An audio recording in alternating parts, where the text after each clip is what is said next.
sa C5 sa Pasig. Halos pumailalim po ang biktimang delivery boy sa nakasalpukang van ng datnan ng mga responding emergency crew. Agad siyang nilapatan ng paunang lunas at dinala sa ospital. Katwiran ng driver ng van, palabas na raw siya ng gasolinahan nang bigla siyang tumigil dahil sa isang van na gusto mag-overtake sa kanya. Nang makalabas na ang van at aabante na siya, bigla raw sumulpot ang motorsiklo. Patuloy na inimbestigahan ng Pasig Traffic Police ang aksidente.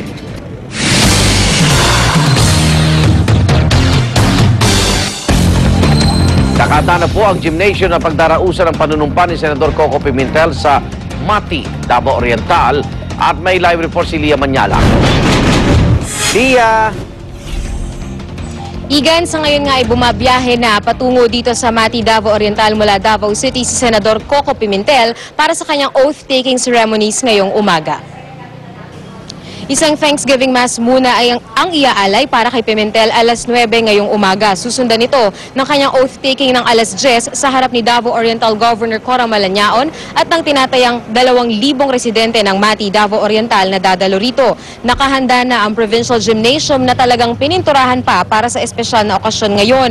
May iba't ibang banner din mula sa mga lokal na opisyal ng Davao ang isinabit na sa pag-welcome kay Pimentel ngayon. Pati ang labas ng Kapitolyo binihisan ng makukulay na banderitas.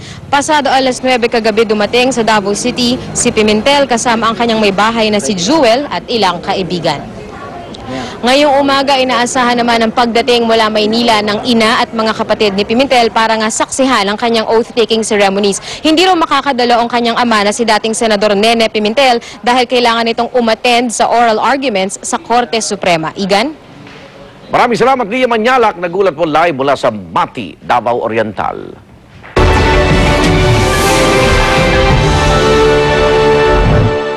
Batang babae sa China nasagip matapos mahulog sa butas na may lalim na 50 metro. Nahulog ang babae habang nagtatapas ng damo sa gilid ng burol. 5 oras muna ang nakalipas bago siya nakita ng kanyang mga kaanak. Agad silang humingi ng tulong sa mga bumbero pero inabot pa ng 2 oras bago nasagip ang babae. Agad siyang dinala sa ospital para gamutin ang mga tinamong sugat at bali sa katawan. 20 turista sa Espanya arestado matapos makagirian ang mga pulis. Nagsimula ang gulo nang hindi napayagan ng otoridad na pumasok sa isang bar ang ilang turista matapos silang palabasin doon ng masirang aircon ng naturang establishmento. Dahil dito nagwala ang ilang turista at binato ng mga bote ang mga pulis. Rubber bullets naman ang ginanti ng mga otoridad sa mga nagwawalang turista. Fukushima Prefecture sa Japan muling niyanig ng lindol. Ayon sa Japan Meteorological Agency, may lakas na magnitude 6 ang lindol na tumama sa Fukushima kaninang mag-aalas 3:30 ng madaling araw oras sa Japan. Wala naman daw na italang pinsala sa Daiichi Nuclear Power Plant na matatanda ang winasak ng malakas na lindol at tsunami noong Marso. Wala rin napaulat na nasugatan sa lindol.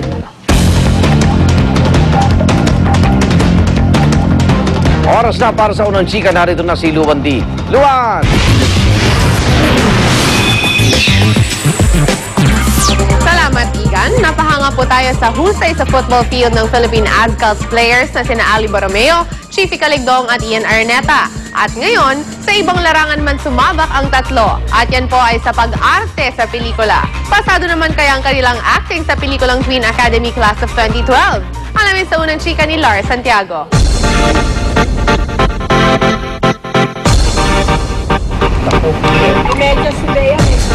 Na-starstruck si Bea Binene nang kuna ng eksena niya para sa pelikulang Twin Academy Class of 2012. Ang kaeksena kasi niya, 3 sa mga miyembro ng ASCALs. Ang team captain na si Ali Borromeo, Chiefy Caligdong at Ian Araneta.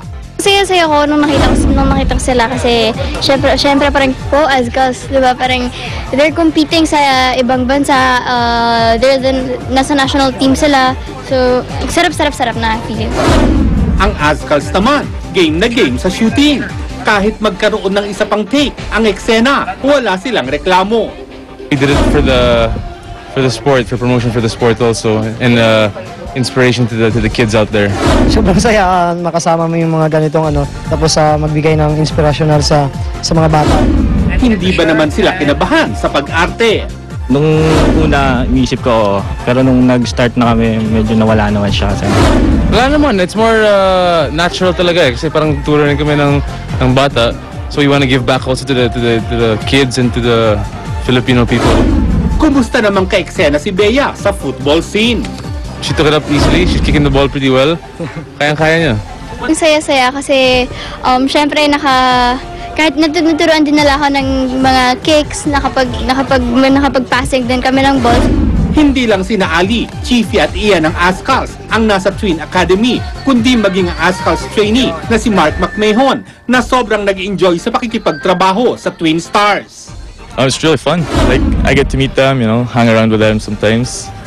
And I practice my Tagalog and speaking with them. Paano nga ba napasama ang Ascals sa Twin Academy? Sa start pa lang ng conceptualization ng movie, gusto na namin talaga na may part ang Ascals.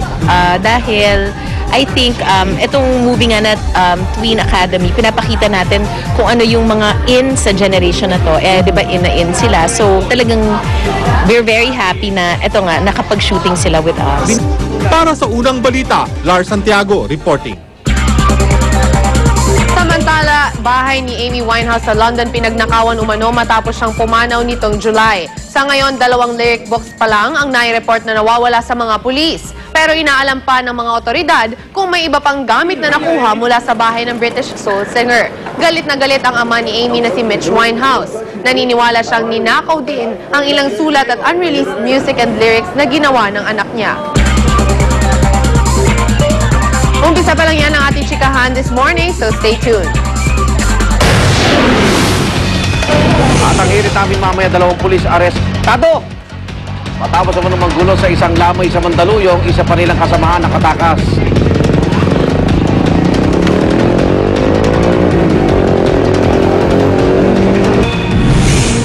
At bull run sa Colombia, isa patay, 15 ang sugatan. Abangan yan at iba pa sa unang balita mamaya.